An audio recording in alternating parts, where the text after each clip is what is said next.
Welcome back to Missing. I am Tim, here today with Lance. Lance, how are you today? I'm doing great today. Thank you so much for asking. I hope the listeners are doing great as well.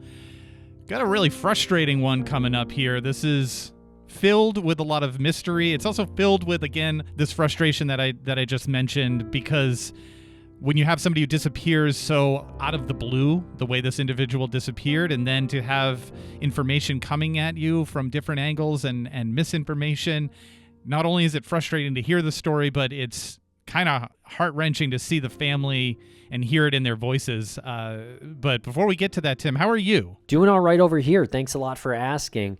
And yes, this episode today, we are speaking about the disappearance of Nicholas Marion.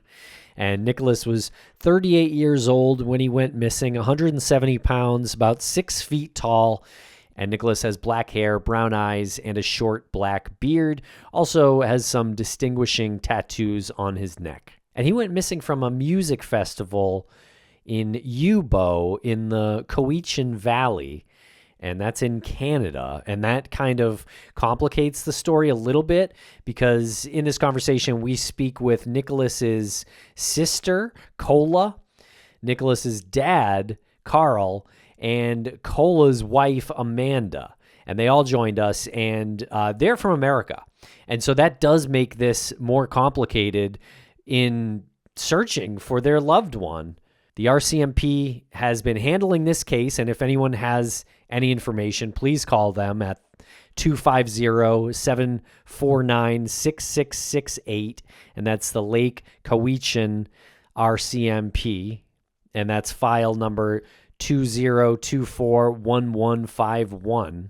But it's especially difficult when it's been a challenge getting good source information. Right, and a challenge to have that source information be properly communicated to the family, right? Yeah, and to the police. I Right. mean, I think his wife, Dory, was apparently with him the morning he went missing, per her, and with him the night before, which seems to be the last confirmed sighting of Nicholas. And again, source information has been inconsistent at best. And before we get to that, I want to make sure that the audience knows that we will be following up this conversation at the end of the episode with our final thoughts. So a lot of what we're saying here in this intro, maybe a little bit of breadcrumbs, little hints and indicators as to what we're going to be discussing in the final thoughts of this conversation regarding Nicholas's disappearance. And before we get to that, I do want to give a shout out to the individual who emailed us initially about this.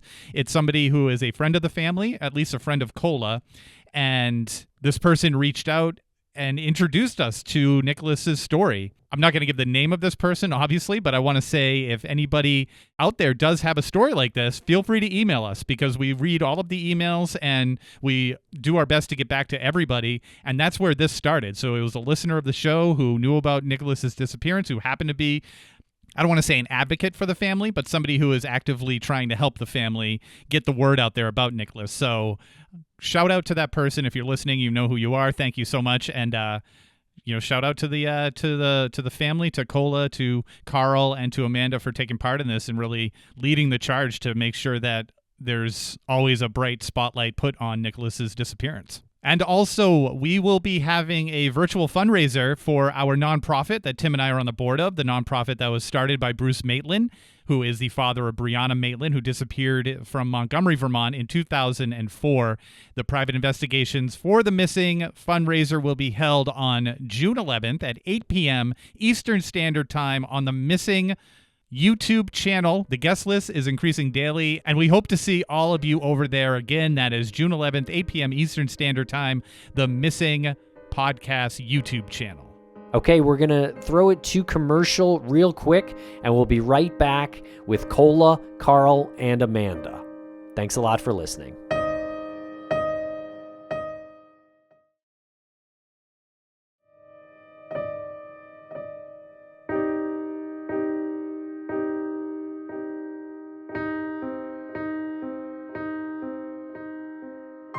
Welcome to the podcast, Carl and Cola. How are you both doing today? I'm good. Good. I want to thank you for taking time to speak with us today.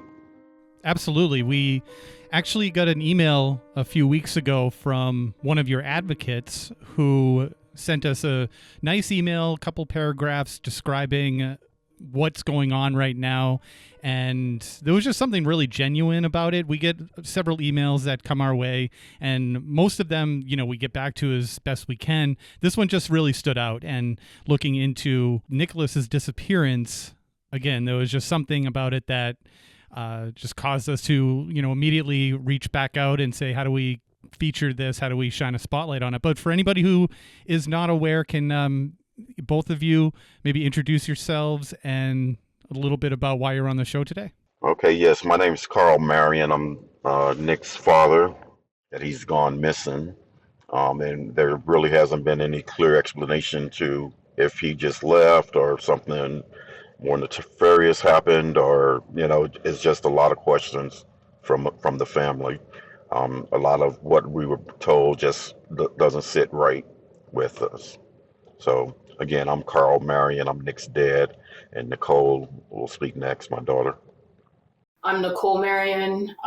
Most people know me as Cola. I am Nick's younger sister, 4 years younger than Nick.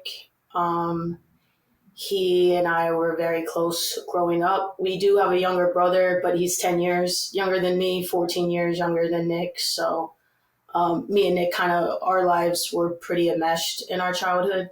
I actually got the call from Dory, his wife, that he was missing June 30th, and then booked a flight and informed the rest of our family. And then my aunt and my dad also flew out to Canada, all three of us, pretty last minute just to look for him. And when we were there were just things that weren't really making sense. And then even when we went to speak with RCMP, there were some statements they were telling us that we knew were not the truth. So, we've had a lot of concerns even from the very beginning that we've been trying to, send over to RCMP to look into, to investigate, like all of these different things.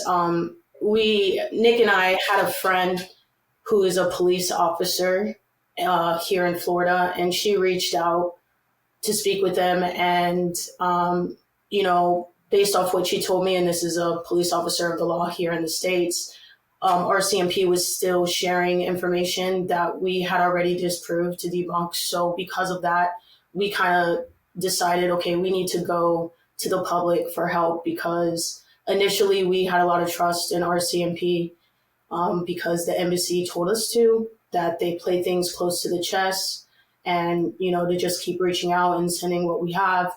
But after that conversation with the police officer in the States, me, my wife, my dad, his wife, and actually two other advocates in Florida, one that sent you the email, Olivia, we all got together to say we need to start making things public so that we can get some help, because our concerns aren't being taken seriously. And obviously something's not right here, Yeah, this is kind of unique for us as well, because we cover missing person stories that have happened several years ago. To get one that's so fresh and coming up on a year is unique for us. And we just want to let you know, like, before we really get into this, how much like that affects us to talk to you. Our condolences, our thoughts are with you guys. It must be like the toughest moment of your life. So we understand how difficult it is to talk about this. So we just want to give like a real heartfelt thanks for coming on and having the courage to do this. Yes. We're just in search of anyone that can get the word out and help us as much as possible.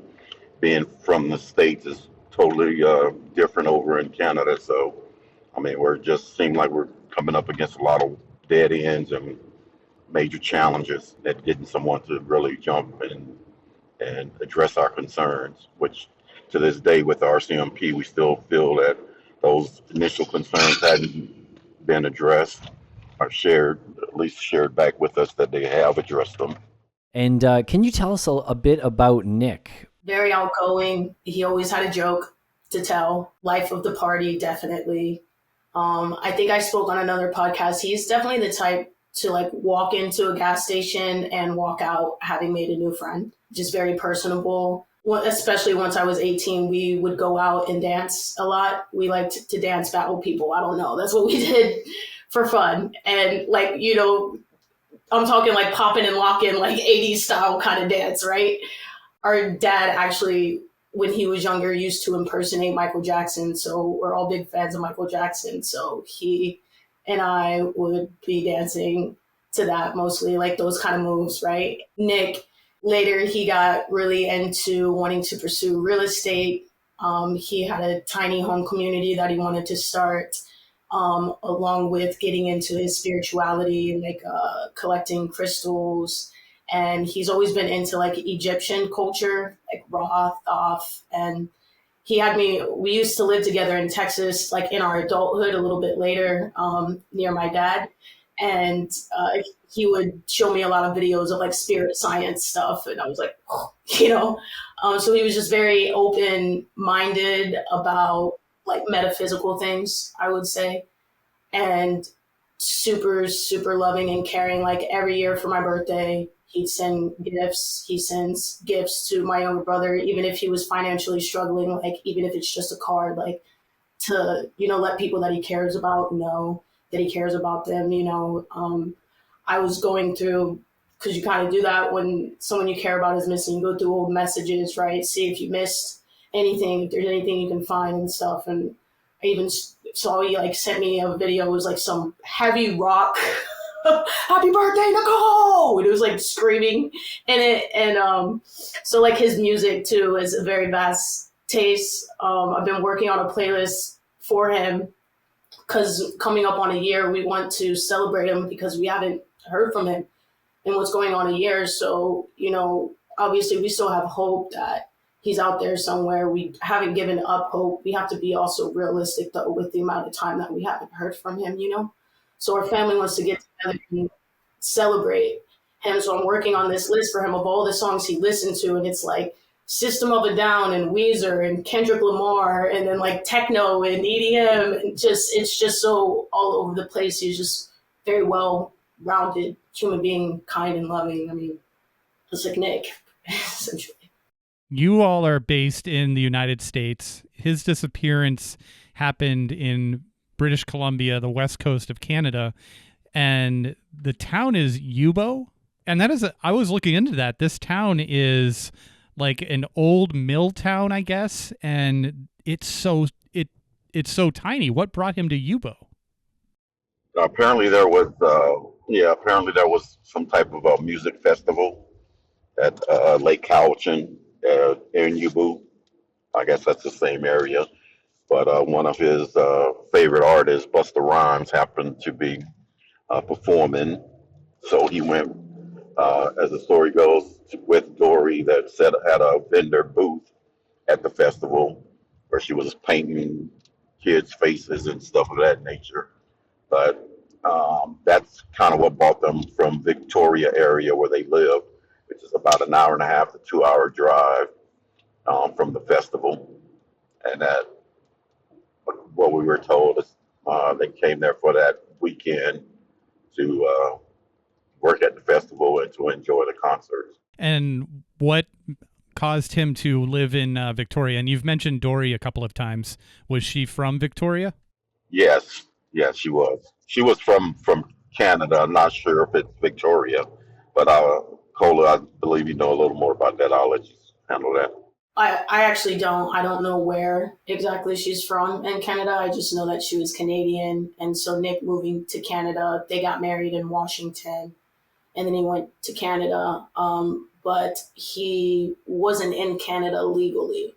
So he was pretty limited on things that he could do, like as far as like working under the table for things and just, you know, not really able to have a certain level of autonomy that you would have if you were legal in a country, you know.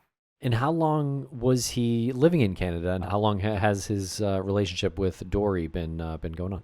Well, they started dating like right at the beginning of the pandemic, so about 2020. They they were traveling all over the United States during the pandemic. I remember calling my brother, like, you're aware there's a pandemic going on, right? Like, because they were going to Texas, to Vegas, to Los Angeles, to Washington. You know, it was they were kind of all over the place. And I remember them saying, but hotels are really cheap right now. Okay. But, they got married 2021 in Washington.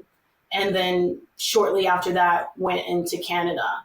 And then Nick went missing 2024. So we're talking, 4.5 to 5.5 years span of them knowing each other, Right. How did they meet? They met in Florida. Which is where Nick's originally from. Yeah. Yeah, we're from Florida, born and raised. Orlando. We all kind of like different places and stuff, but we were born and raised in Florida. And Nick was with a friend just out when he met Dory, and they exchanged numbers and, started things going from there. So can you tell us a little bit about the day that he went missing? How did this happen? Again, we're not a primary source for that. So it's kind of what happened is based off of what we're told happened, We did start a Facebook page called Find Nicholas Marion for people to be able to tell us anything that they know. The owner of the property where the trailer was that they were staying at, so they were staying there for the weekend while Dory was working. The owner of that trailer did get on to say what she knows, but also to kind of ask to respect their privacy and stuff, because they didn't know Nick. They had never met Nick previous before that, and then he went missing. So, of course, it being their home and then people coming out there trying to figure out where this missing person go missing from, I'm sure it was a lot for them. So I definitely want to respect their privacy in that aspect. So they got there Thursday evening. Dory worked the festival Friday. It was the Lake Down Shakedown. We were told that Nick stayed in the trailer all day Friday. Saturday, he went to the festival grounds, but he wasn't out where the vendors are. We were told he just stayed in the car the whole time until Busta Rhymes came on later that evening. And that's when he got out to watch Busta Rhymes. There is video footage of him there at the concert. So he was there. We were able to verify that he was actually there. But after that is a little fuzzy. I don't really know the timeline between that, because then it's they were there at the concert. They said the car died. A PI was able to verify that their car did die. Somebody jumped their car because they interviewed the guy that jumped their car. He said he spoke to Nick briefly. And then from what we know is that next morning at 6:30 in the morning, Nick got up and walked away from where they were staying. I personally would like more verification about the sightings of him walking away, because, when we first got out there, we were told about 6-7 different sightings, and then we get down with RCMP and they're like, no, there's 2. There's one with a lady who was walking her dog, and then later with her family, and she saw him twice. And then the other one was the next day saying they think they saw Nick from behind, but the sighting is also from behind. Said he was sitting on the beach. And for me, I just want to verify that to know for sure, he really walked away and was out in the woods, because, when the canine dogs came out after SARS called off the search, I was reading the report and the dogs weren't able to pick up his scent.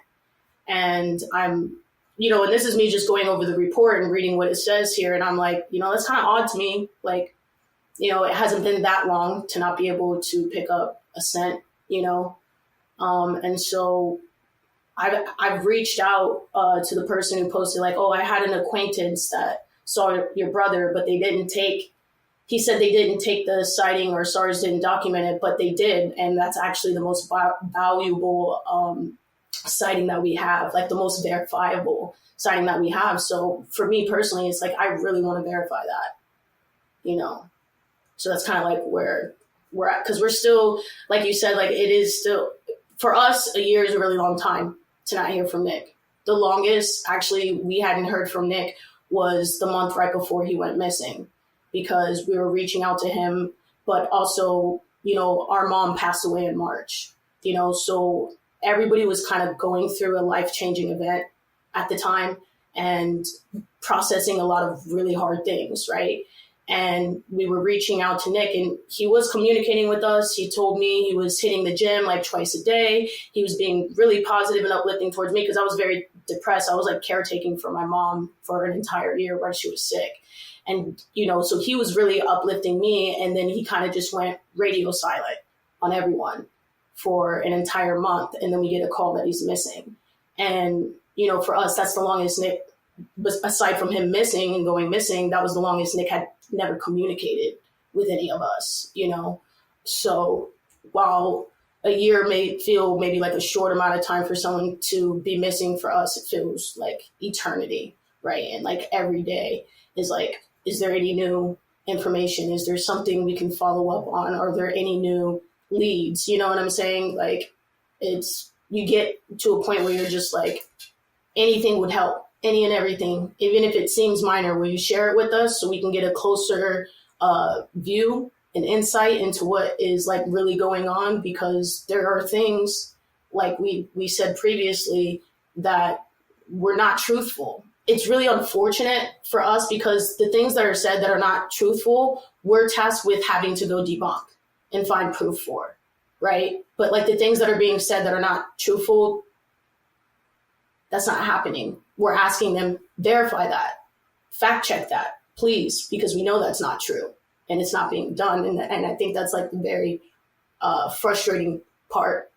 And I like try to be like positive and, you know what I mean, and be hopeful, but also it's like, it's heavy, right? And it's frustrating, especially being in the States and trying to get things done where Canada has jurisdiction and the things just work completely differently there than they do here, So it's been really it's been challenging in so many ways. Like if I got into all of the like minor details of it all, it's chaos. It's complete chaos. It's so much. Yeah, I can't imagine. It's difficult enough to try to piece things together when you're within the borders of your own country or your own town or state, but having to organize all of these details with another country, even though it's Canada, you'd think that would have, saved a little bit of the chaos that you mentioned, but they just do things differently. Every country does stuff differently, and they prioritize everything on a different scale, I guess, on different levels. But I want to back up a little bit to when he went radio silent for a month. Did he give you a reason for that, or was he just busy, or? No, well, to be honest, my aunt, Marilyn, the one who came out to also search for him, was reaching out to him. She wasn't getting a response. My dad was reaching out to him, wasn't getting a response. My brother, my aunt, my grandma, and I'm not going to lie. Like I got to a point where I got frustrated because I'm like, what the hell? You know what I mean? Like, I'm upset. Like, why aren't you answering? Like, our mom just died. Like, I need my brother. And, hindsight 2020, I wish I would have realized, like, okay, he's always been my older brother and my protector and looking out for me. And I wish I could have, like, understood, okay, you're in Canada and not even around the family right now. Like, I should have been, like, way more gentle, I feel like, with my approach to him. And so that is something that I carry because I was just upset. Like, where are you? You know what I mean? Like, we need you right now. You're like not responding to anybody. My aunt and stuff was very gentle with him. I just wasn't. I'm his sister, right? So it was like, bro, like, come on. Yeah. Yeah. A month is a long time, especially with the circumstances being what they were. You said that was shortly before he disappeared? Right. Like my last text message from him was May 24th, and he disappeared June 30th. All right, we're going to take a quick break for commercial. And just a reminder, folks, that we will return at the end of this conversation with some final thoughts. Thanks to our sponsors, and now we're back to the program. You're also saying things were not truthful. What information was coming your way that was not truthful, and how did you find out that it was not truthful, and who gave you that? Well, even just first sitting down with RCMP, They were telling us that we were estranged from Nick. And I'm like, well, that's not true. He told a police officer that we hadn't seen or spoken to Nick in years. And I'm like, that's not true. And why would that be said, especially considering every conversation that we had with Nick, literally since he met Dory was on the phone for every single conversation. Because all of us in the family were kind of like, yeah, we got to talk to Nick. But I mean, Dory, of course, was there. Like, we never got to have alone time, really, to speak to him. And so for us, that was a pretty big red flag, because why would you lie about something like that when you've been on the phone every single time that he's spoken to his family and his friends, So that was strange initially going into that. Another thing, when I got there and I was searching, SARS was kind of staying in a small area based off what they were told about the situation.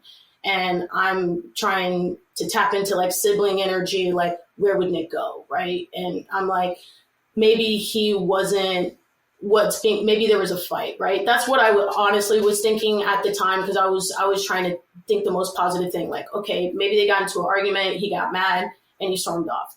And that's going to look a little bit different than someone being like sad and just walking away, right? Yeah. So my thought process was like, maybe he walked a bit farther, try to blow off some steam or whatever. So I looked a little bit farther out than the small search area, and I came across a beanie by Shaw Creek, and I gave it to the SARS leader to give to RCMP.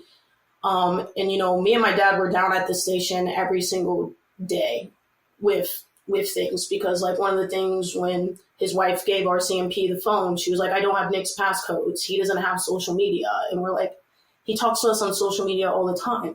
And, even his social media from before he went missing, like he had his family on it, he had his mom on it. And then after he went missing, all of that was removed.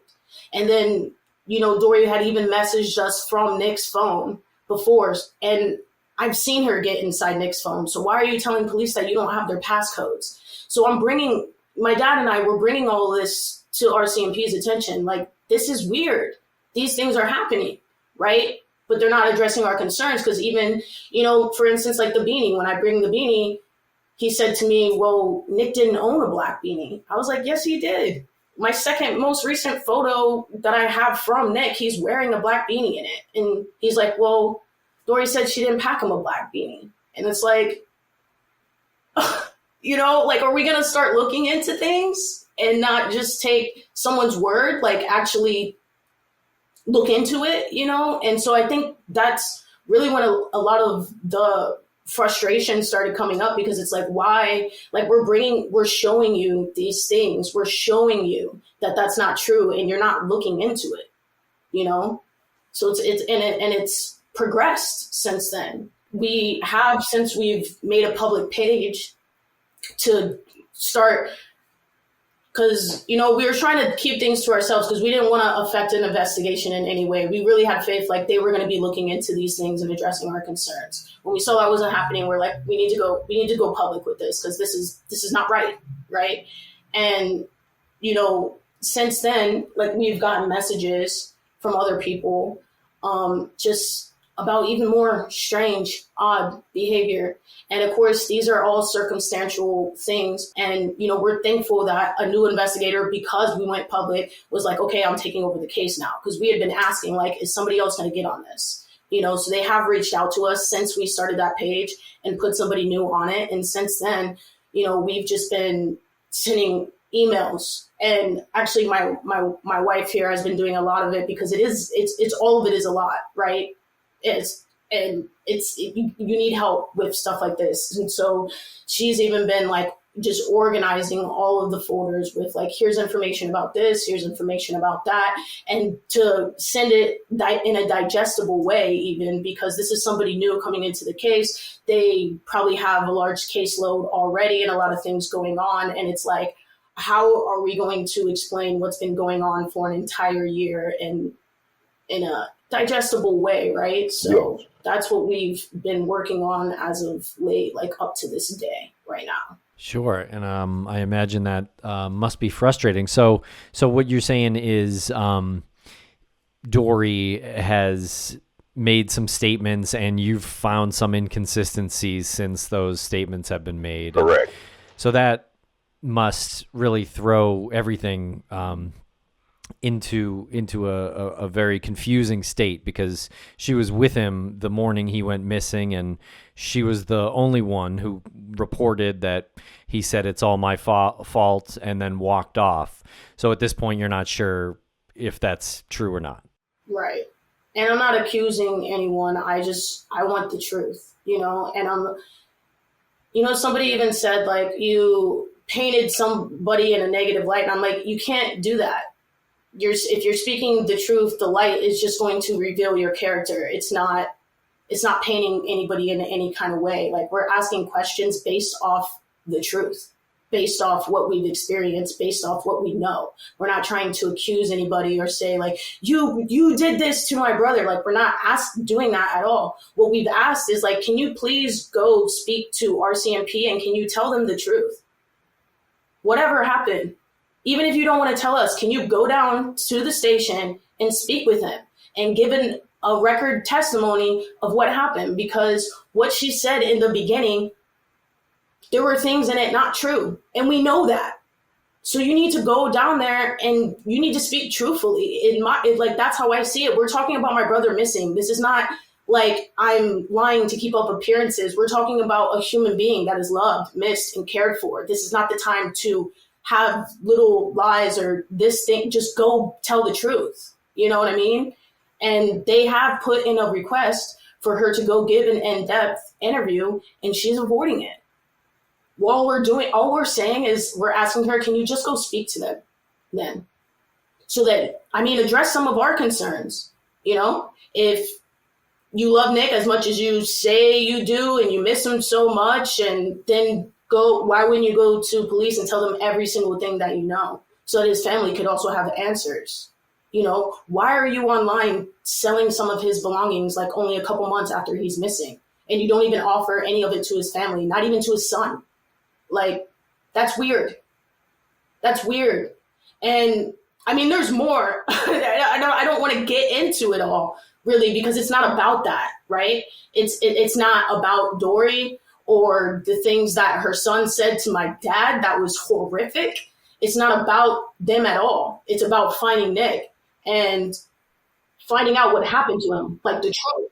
One of the things that kind of recently threw us back is that we heard a conversation between Constable Pratt, which is a constable there at the RCMP, and with Nicole's friend, Nicole and Nick's friend, that's a police officer here in the States. He repeated it as if it was a fact, that he knew for a fact that his family hadn't spoken in years, which he knew for a fact that was not a true statement. And that came directly from the RCMP, that he knows for a fact that's not true. My daughter and I both sat down with him during our visit to Canada for 10 days that we were there. We were there every day, debunking all the stuff that Dory had said and giving them proof that we had spoken with Nick, letting them know the last time we spoke with Nick. Nick and I share the same birthday. We were talking about that like right before they went to the festival, that this had been the second year or something that we hadn't been able to actually share it together. So he knew that for a fact, and the fact that he said that to the other officer, that he knows that we hadn't spoken to him in years, was kind of threw me back personally. And to be clear on that, the information about that came from Dory? Yes. Okay. So yeah, that must be difficult to kind of know where to start, because it seems like certain things could be inconsistent now as far as even locations and right. The actual morning of his disappearance. Can you tell us more about the sightings after he had gone missing? Yeah, when I arrived, I was told he had been seen, like, when he first walked out, this guy saw him right away, and then the girl with the family saw him, and there was somebody taken from the farmer's market, and, like, none of it was verified. It was just, and honestly, the source was his wife saying this person saw him, that person saw him, and I had to sit down and, my dad and I, we had to sit down and be like, so what actual sightings do we have? What's verified? What have you guys checked out? Who have you talked to? Like, what's he actually saying, kind of thing, you know? So again, the information that you're being given, it's coming from one source that isn't backed up. Correct. And actually, the RCMP, all of those sightings that were specified were debunked by them, that they say they followed up on, and they turned out not to be my son.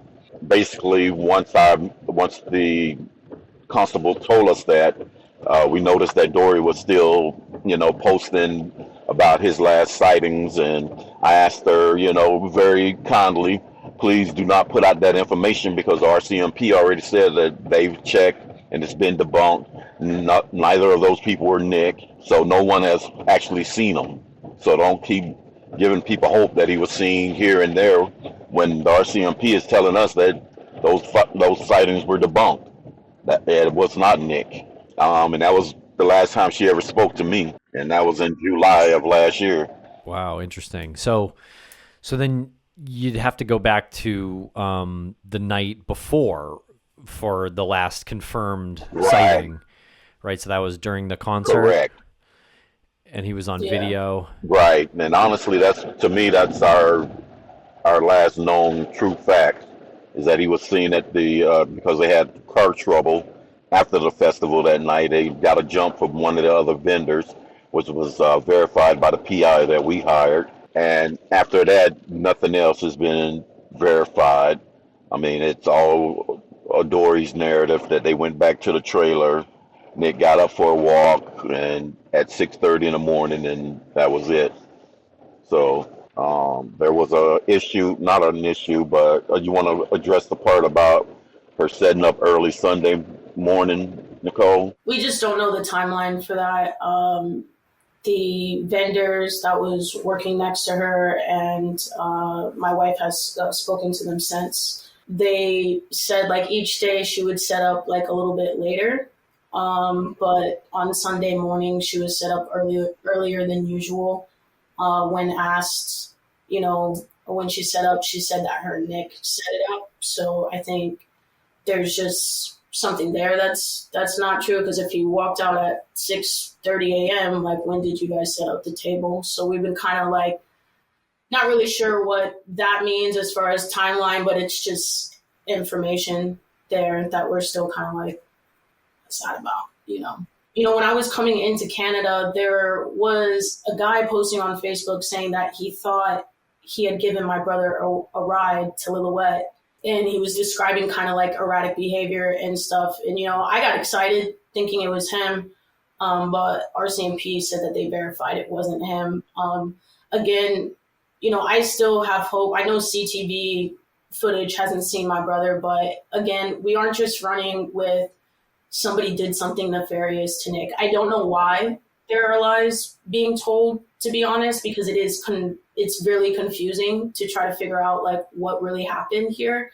But we're also looking into possibilities of like a cult. Like, was there a cult there around at that time? Could he be in an encampment that maybe there aren't cameras around where he could be seen? And of course, some people will be like, oh, that's silly. You're just trying to hang on to like some false hope. But I think anything is possible. And obviously that's what I would like to manifest happen. Not that you would ever wish that. I hope my family member's in a cult, but given the alternative, yes, I would hope that he's in a cult right now. So we are still following any kind of information that we get down to any source who is there, what bus was that? Is that a cult bus, or was that a community outreach? And we're contacting everybody to verify. And I just want to be clear about that. Like, we're not putting things out unless we've already verified the information and followed up to look into it, because so much misinformation has already been put out. We want to create a place for people to come get facts about what's really going on about Nick, and not get confused about all the other things that are there to muddy the waters. Like, there needs to be a place where this is where you can come to get information. We are his family. We love him to death. We were not there when he went missing. There is no reason for us to do anything or say anything crazy. We're just trying to find Nick and get to the truth. So that's just where I think we're at right now. Absolutely. Yeah. Being honest about everything. You said earlier that they put in a request to interview Dory, but she's ignoring it. Who's they? And how does one ignore a request to be interviewed? I'm assuming by law enforcement. RCMP, yes. Yes, they told us that they had called and requested a sit down with Dory to get a full statement of the account of what happened with Nick. And as we suggested and asked them if they would, they said they've done that. Dory, the first story was that she was too distraught to speak to them, that they could barely understand what she was saying, that she was so upset. So they wanted to give her a couple of days to calm down, that she was going to the hospital to get some counseling or something of that nature. So a week later, they still had not had the opportunity to sit with her. She just couldn't find the time to meet up with them, is what Constable Crack told us. And then I guess a month went by. We asked again, did you ever get that sit down with Dory to get the statement? No, she's been avoiding us, avoiding coming in. So that was the first time he told us that she was actually avoiding them. And to this day, they still hadn't had that sit down. I guess the latest is that she said she didn't feel like sitting down and speaking with them. When my daughter and her aunt were first there, and they came across the RCMP at the search area, Dory indicated that she didn't want to speak to them at all because they were just looking for someone to blame for Nick's disappearance. I would just thought that was an odd statement, because if somebody you love is missing, you want to cooperate with police as much as possible and give them everything that you know so that you can find your person, So I just thought this statement was kind of odd to make, like my aunt and I were like, oh, police are going over to the SAR search. Let's go over there. Maybe they have something. Maybe they have information. And she's like, no, I don't really want to go over there. They're just looking for someone to blame. All right, we're going to take a quick break for commercial. And just a reminder, folks, that we will return at the end of this conversation with some final thoughts.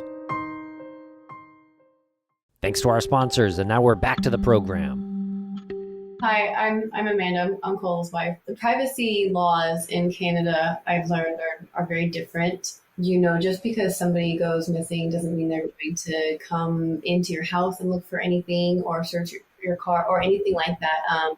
If there's not a big puddle of blood or something in view and something they can see in front of them, they don't really have the right to compel anyone to come in to make any statements. They can request, but there's no compelling anyone to do that unless they have very, very concrete evidence of any kind of, below the board activity. Okay, cool. Yeah, thank you for clarifying that, because just saying like, oh, I don't feel like coming in felt to me like the follow-up should be, we don't care how you feel, like we need to talk to you. Thank you. Yeah, exactly. But no, thank you for clarifying that. What was Dory's financial situation like?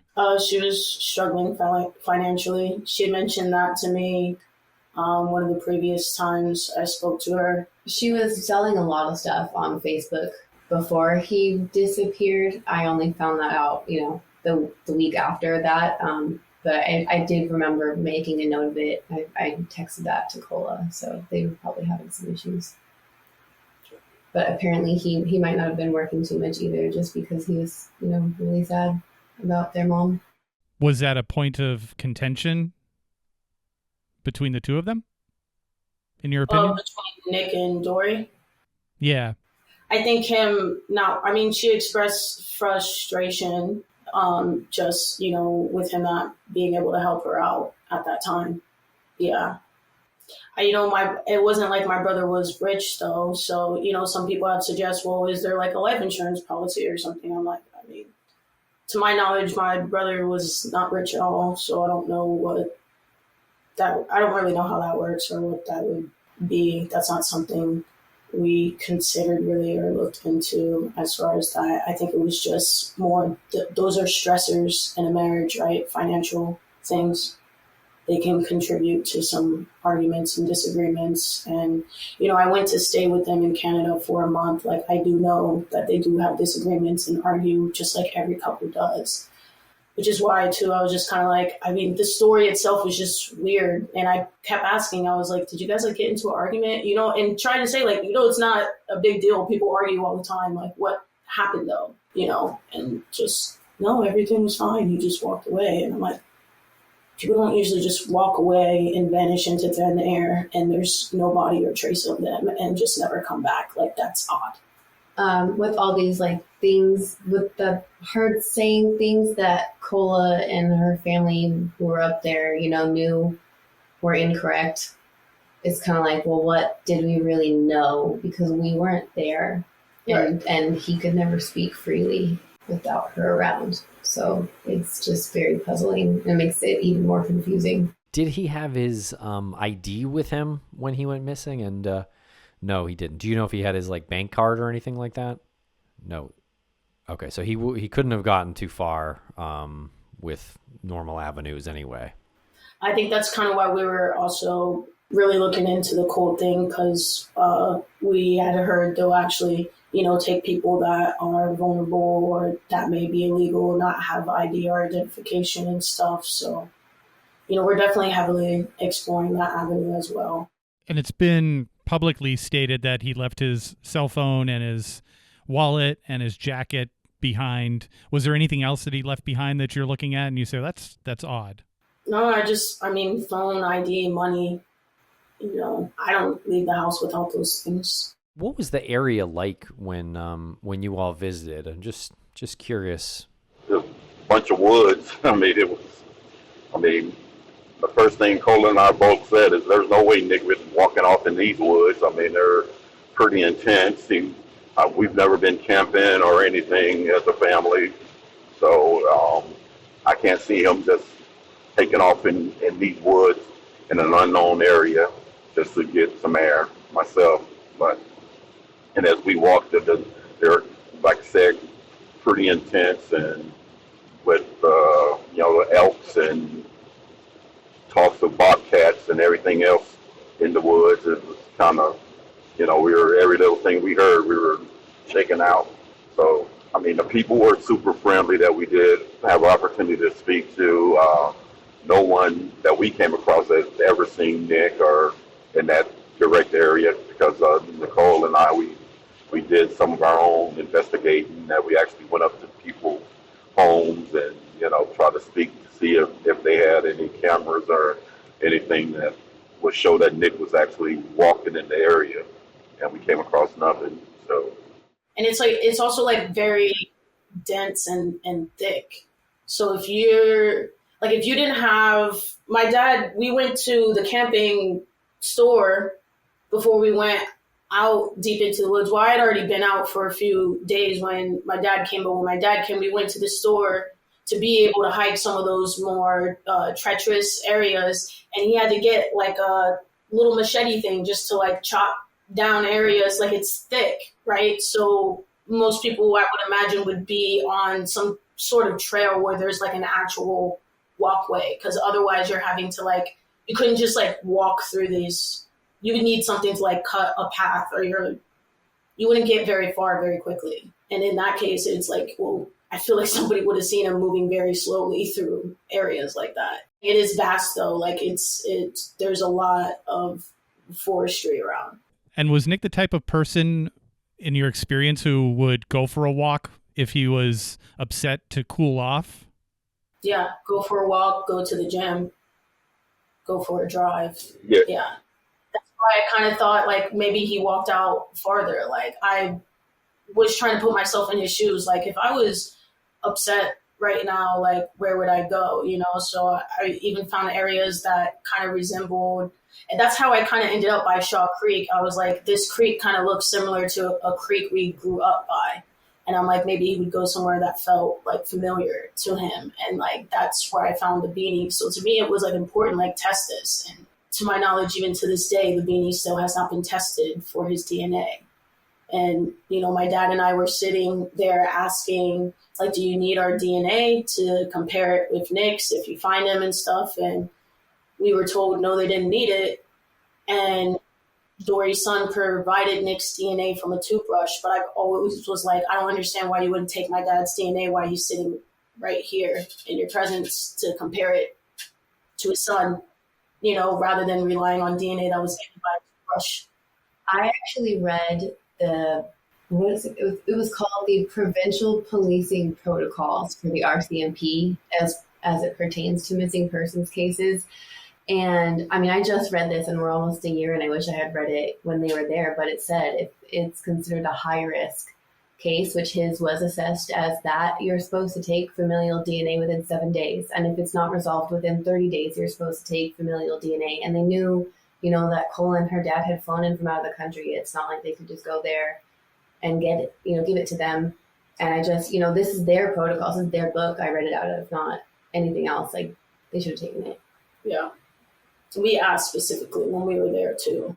What was their reasoning for not doing it right there? Because they had this other sample? Yeah, they just basically said they already had the DNA from that Sebastian had provided, the toothbrush. That's Dory's son? Yes. Yeah, her older son. How old is he? He's in his 20s. 20, probably mid-20s, I would say. Was he also there at the festival? He said that he was at work when Nick went missing. RCMP also told us that Dory and her son were estranged, and that's not true, because he said some very insensitive comments to Nick after our mom passed, saying people die every day, get over it. So I'm like, how is he able to make that comment to Nick if he wasn't in communication with his mom? And then a week and a half into us searching for Nick, they were raising money on their GoFundMe. So me and my dad, we all paid. Our family has paid out of pocket for everything. We flew out to Canada on a whim. We're paying for rental cars. We're paying for hotels, Airbnbs. My dad's buying them breakfast, giving them money to print off more flyers. Our family here in the States donated to this GoFundMe. And we were all under the impression this GoFundMe is going to be to get resources to help find Nick. So my dad and I were talking to them let's use some of the GoFundMe money for drones, right? Because you'll be able to cover more area to search for him and stuff. And first there was agitation from her son, why can't you guys look into that yourself? And da-da-da. And it's you guys have just raised thousands of dollars. Is this not to look for Nick? And every person that was out there to help they were all volunteers. None of them were paid teams to be out there. I mean, we paid for a PI a couple weeks after the fact because things were off. What do you do? We had to go back home. We have jobs. It's expensive. We couldn't afford to just stay out there, and, then her son sent my dad messages. My dad and I were out hiking all morning looking for Nick. We came home for an hour just to rest and wake up to these horrific messages, homophobic, racist, saying that Nick was dead in the woods and to deal with it, and calling Nick's first wife the C word, and have the day you think you deserve, or whatever he likes to say, which it was so left pocket, out of nowhere and unprovoked. And we even report that to RCMP. It was a deep level of hate that he had towards Nick, right? And that's obvious by these messages because you're speaking to his dad saying these things, and he hasn't even been missing for 2 weeks, so that's coming from somewhere. And we bring this to RCMP and they're just well, I just hear there was heightened emotions. Heightened emotions? He just said my brother was dead in the woods and to deal with it. I think that's a bit more than heightened emotions. I think that's you need to look into that, right? And the fact that he's the one that gave RCMP the DNA for the shirt that they found is also concerning, right? I'm sorry. I get it's very frustrating, right? And it's it's kind of I don't understand how other people don't see that this is not right. This is not right here. And I'm not trying to jump to conclusions, but these are quite a lot of red flags to just be piling up higher and higher and higher and nothing being done about it. Yeah, 100%. To not have any follow-up on somebody directly saying what the result of this is is so irresponsible. Like I can't wrap my head around them saying that these are heightened emotions. Okay, like that's fine. People can have heightened emotions all day long if they want, but when you have specifically said something like that, that should be checked on, or at least just bring the guy in and ask him why he said that. I mean, this is like harassment too, just on like a basic level. Exactly. I mean, and our specific point is, what does he know that we don't know? Because for him to make a statement like that, he must know something. And I think you should question him and ask him what he knows. But that just fell on deaf ears. Yeah, I mean, at the very least, again, like this is somebody harassing the family of a missing person. Right. There has to be some sort of, I would imagine, some sort of like intervention there from law enforcement. Exactly. And I just want to know why he made that statement. I mean, he's upset and didn't feel appreciated and all that just doesn't answer that question to me. Because that was a specific statement that he's dead somewhere in the woods, deal with it. That's not, I'm overwhelmed, I'm just tired. That's a specific statement. And why did he make that statement? That has never been addressed by the RCMP or anyone that we've told this story to. Did he follow up with a, sorry, I got a little hot-headed there, No, I sent this text message? Not to me. His mom said, No. his mom, Tori apologized. yeah, his mom said he was upset, yes. He didn't apologize. Yeah. Because there has to be the other side to that, right? So if your emotions go out of hand, I mean, we've all gotten mad before, Right. but then we all calm down and we apologize. But you obviously have thought about all of this, like, ad nauseum. You think about it all the time. Someone had to actually, like, he had to physically type out a text message. Yeah, I don't know if that statement was actually in text. That was something that he said to me on the phone when he called me. Oh, sorry. I misunderstood. I thought that Yeah. was a text message. Either way. Yeah, but we brought it immediately to the RCMP because that kind of just made my heart sink all the way in my stomach, and I was like, I mean, we need to speak to this kid immediately because no one makes a statement like that. And they're like, well, we're gonna let everything calm down. His mom says that he was just overwhelmed. And again, I said, well, to make a statement like that, I understand overwhelmed, I understand, you're tired, but to make a specific statement like that needs to be addressed. I mean, and that was my daughter was there when I told him that. I said, he needed to be spoken to right away. I mean, if he was in the United States, he would be spoken to right away from making a statement like that. Yeah. And I'm just curious, how are I know you mentioned a private investigator. How is that investigator working out? That was near the beginning. And Yeah, the beginning, yeah. honestly, beyond expensive. There was no way that we would be able to afford to keep an investigator on from then to now. He did work for like 3 days and the bill was like 8 to 10 grand. Yeah. Like that we're still paying. So that wasn't realistic for us to keep on like financially, Right. There's a lot, and there is a lot over text. That specific statement isn't. A lot of other statements are. And I remember because he said it more than once because I was there when my dad was on the phone with him, and my dad asked him, why would you say that? Do you know something? Do you know something? Why would you say that? When it was happening. And then of course my dad's like, we're going to the police station right now, and we get down to the police station and they're like, there was just heightened emotions because Sebastian had already called the police and said we threatened to kill him and all this crap. And so it's like, does anything that we say to you have value at all? At all? Even when we're proving it with text messages? Like, I don't know how else to show you that what we're saying is true and you're just believing somebody that they have no proof to what they're saying. And that is the most frustrating thing and unfair thing to all of this, is having to debunk all the things that aren't true. Like, as far as getting harassed, like there was another page for Nick initially that started, and my dad and I were on that page at first, and they're like, we're going to make Dory's brother the spokesperson. Dory's brother didn't even meet my dad when he was there. They said he had to go back to work. even though we saw him driving back into Youbou because we changed our rental car and was driving back in to search for Nick. And there he was driving back into Youbou. So I don't know how he was at work and at Youbou at the same time, but they wanted to make him the spokesperson of the group.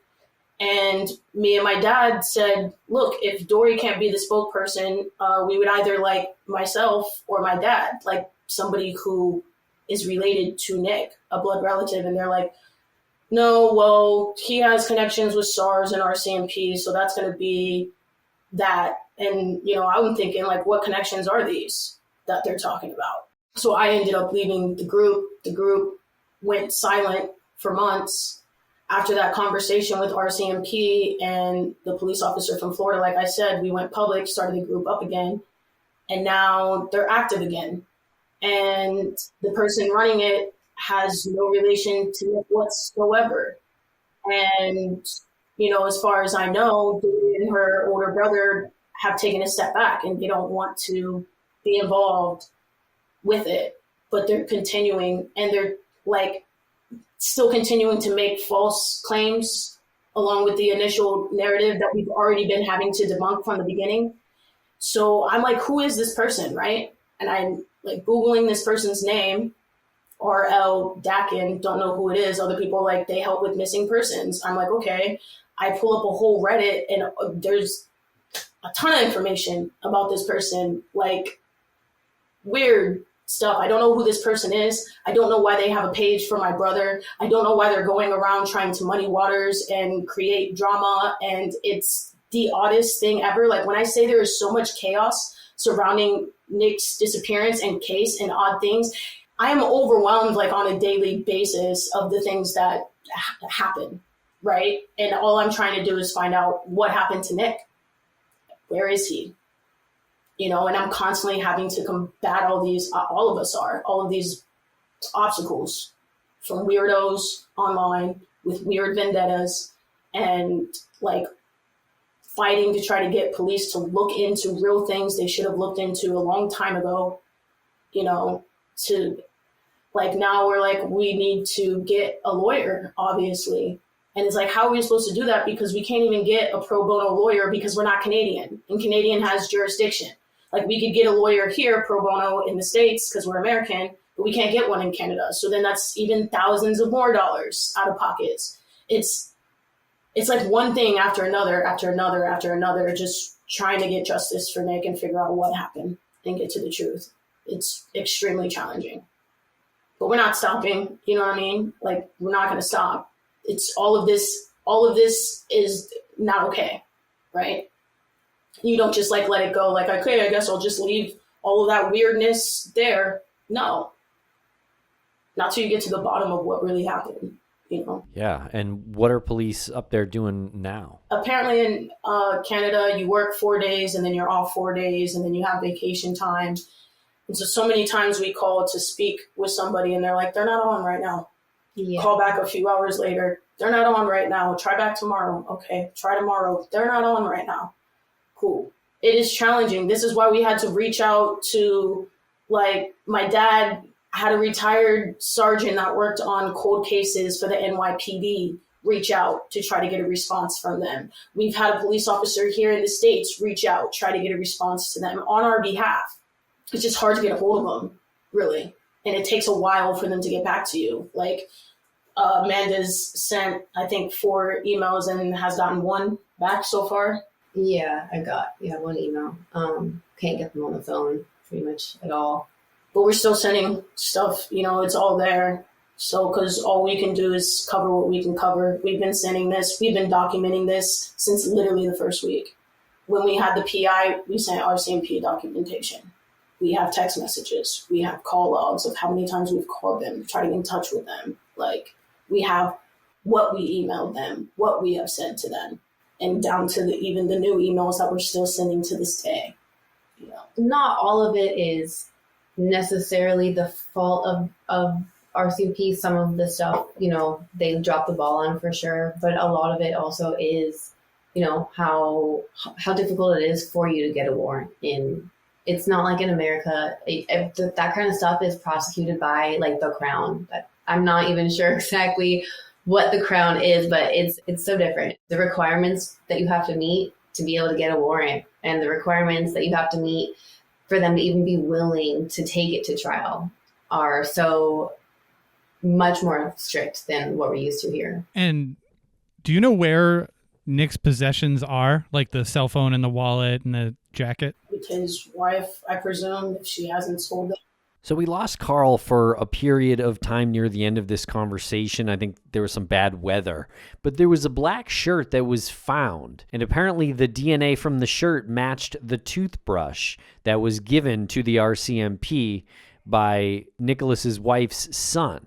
Okay, we're going to go back to the conversation now. How far away from where they were sleeping was that shirt found? We were just told the shirt was found by an old mill site. You know, when the shirt was first found, Dory called me and she said to me, I don't think that's Nick's shirt. Nick wears a large. He pulls the tags out of the back of his shirt. It's probably not his shirt. I went to their house when my dad was coming in on a ferry, and Dory's youngest son was home, but he left. And when he left, I went upstairs to their room, and there was a new H&M bag on the floor in their room. So I'm like, why is she calling me so sure that it's not Nick's shirt if there's a new H&M bag on the floor? Because it was an H&M shirt that they found. You know, and she was even saying, like, a lot of people shop at H&M. It's like in the States, it could be anyone's shirt. I was like, I get that.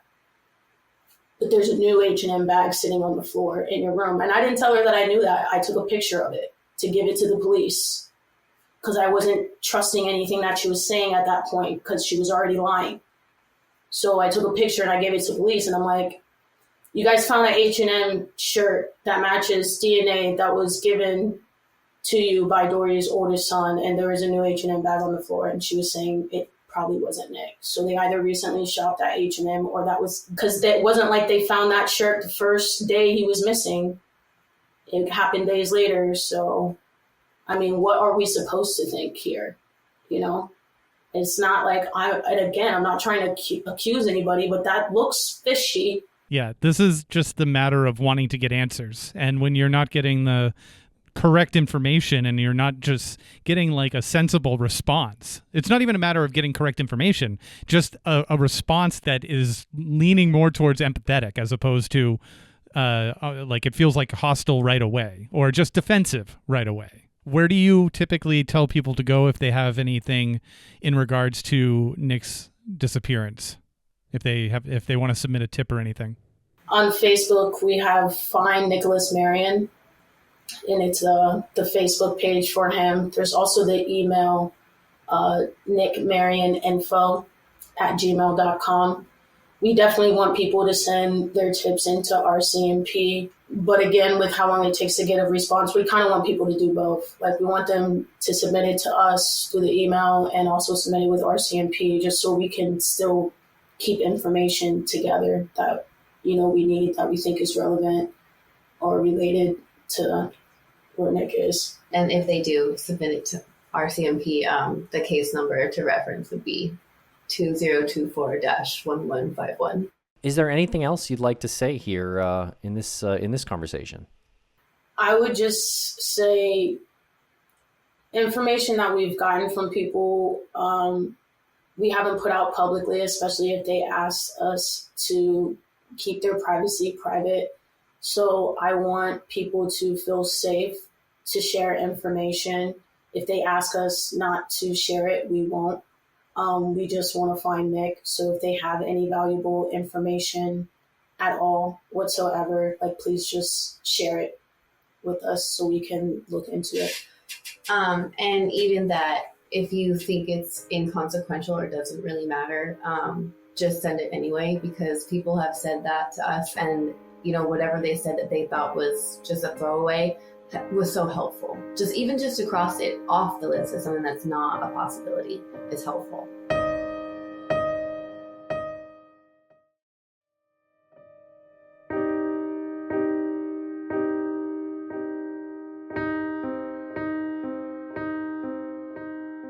Okay, and we're back here for final thoughts after the conversation with Cola, Carl, and Amanda. And my gosh, Lance, this is an insanely frustrating case. And I really couldn't believe what I was hearing through a lot of that conversation. I know, and it just always gets me so fired up when I see family members get frustrated and when they start to become animated. Like, it's very contagious to see that happen, and you start to feel for them, and then you start to act as emotional as they're acting. And I just felt that when Cola was getting animated about her brother's disappearance and all of this lack of communication and misinformation and disinformation. And I can't say it enough how much I empathize with that, but I've never experienced that. I've never had that level of frustration. A sibling has never been missing. I've never had to go through that. I've never had to schedule with a podcast to sit down and talk about it in a way where I'm not going to lose my mind because all of these things just aren't making sense. So that's my first take, when I hear these conversations, when we're part of these conversations. Yeah, and this is a recent disappearance too. This happened in 2024, and so that's a little bit different than the cases we normally cover here. But I think it's extremely important in the beginning of these cases, and this counts as the beginning of Nicholas's disappearance. I think the information has got to be so clear and not inconsistent. And the more misinformation and disinformation that's out there, it's going to make it all very difficult and harder for this family to find their loved one. So I really hope these inconsistencies aren't intentional. It's very hard to say from where I'm sitting right now. But it does seem like there's some animosity from the family of Nick and his wife and her family, which is sad. And this is, again, so early on. We're not even a year into his disappearance, and there's animosity here. So I would love for them to settle that. But I do think in order for that to happen, it's going to take Nicholas's wife, Dory, going back to the RCMP and speaking to them and clearing up these inconsistencies. And really, these things should not be as unclear as they are. So that's why I'm saying I'm hoping this is not intentional. I don't know. I can't say that it is or isn't right now. But it definitely is a tough position that Cola and Carl and Amanda have been left in because of the international border here. Also, the amount of money it takes to get there, to work with a private investigator in this case, and the amount that they shared that they paid for that private investigator was a bit shocking, I would say. Really disturbing to get no information out of it, to get nothing useful out of it.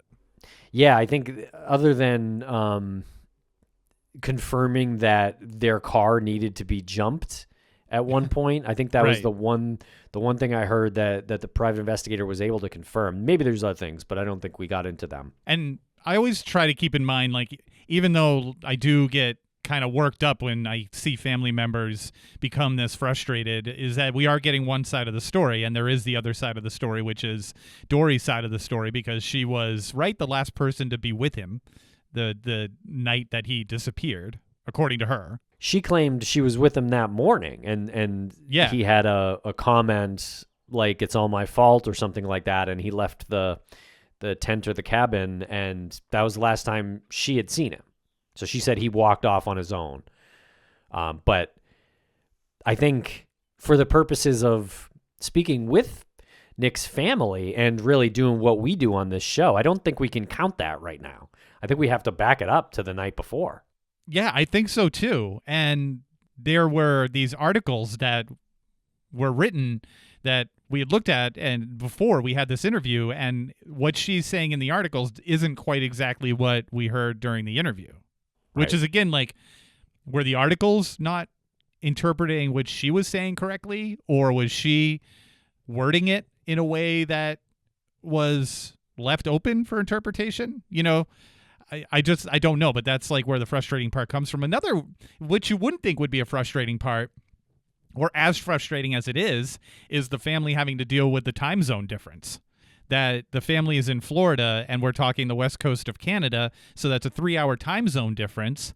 And they made the point of saying when they call, oh, it's someone's on the break or they haven't been in, they're not in yet. And by the time like there's a good time to talk, it's this time zone difference that creates a problem for one party or the other, which I never really took that into consideration before hearing it, that would be that much of a problem. And I don't know if like people on the other end, like law enforcement or press or whomever, is using that as an excuse. Yeah, no, I mean, I think a few hours is a pretty big difference. Yeah. Even though it doesn't seem like it should be, but it ends up being a big difference. And then there's just some weird parts here, like the situation with Nicholas's shirt.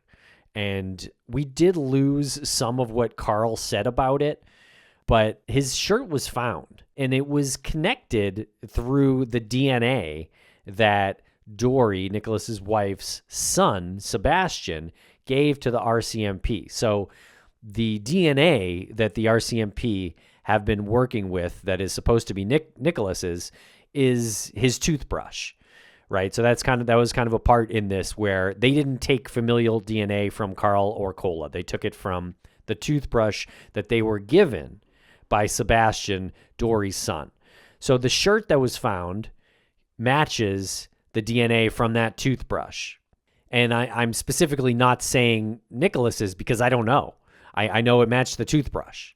And Cola and Carl were wise to point that out to me during the interview, because they could have given their DNA and they didn't. They weren't asked for it. So that's kind of a frustrating part of this as well. And when you say they could have given their DNA, you're talking about Carl and Cola could have given their DNA and they weren't asked for it. Yeah. Yeah, they offered, and the RCMP apparently said they already have it, meaning the toothbrush that, they didn't collect themselves. In fact, it was collected by someone who said some really nasty things to Nicholas's family. Insane, right? Like the things that he said. Yeah. I was really hoping that was by way of text message. I misunderstood when they told that story about what the son had said to Carl. I thought it was in the form of text messages, which kind of blew my mind at first because I was thinking, like, how is this guy not, like, questioned? Because this is insane. But it was not text messages. It was a phone call, right? It sounds like a little bit of both. Sounds like some was said on the phone and some was in text. Yeah. But that really incriminating stuff was not in print anywhere, unfortunately. Yeah, that I'm aware of. Yeah, I think he had said something like he's dead in the woods. You got to get over it. But that was like 2 weeks after he had gone missing. And, no one would know if he's dead in the woods at this point, Yeah. We don't know. But I think to Dory and Sebastian, this family needs your help. You are the source information here. They need your help. If you love Nicholas, please go to the RCMP and speak with them. Clear up these inconsistencies, because even you would have to admit that there are some. But this family is desperate for your help, Dory. And it's not a good look. I don't want to go down that road and say, hey, you're making a lot of bad moves here and it's making you not, it's not coloring you in a very flattering light here. It's not a good look. We hear stories about this all the time when we cover missing person cases, and it's like textbook, right? Like anytime we hear a story like this, it doesn't matter if it's a male, female, or somewhere in between. If there is somebody acting like this, that's always the one that stands out as the person responsible or knows something. So if that is the case, good call. Like that needs to be that needs to be cleared up. Yeah, and by the family's account, Sebastian, the son, wasn't there at the music festival. No one else involved besides Dory was.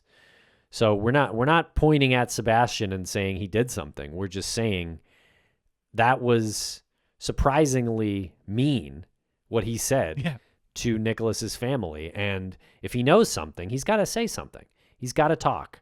Or else, again, this is very early in Nicholas's disappearance. Imagine where we are 10 years from now, what people are going to be saying if you don't clear these inconsistencies up.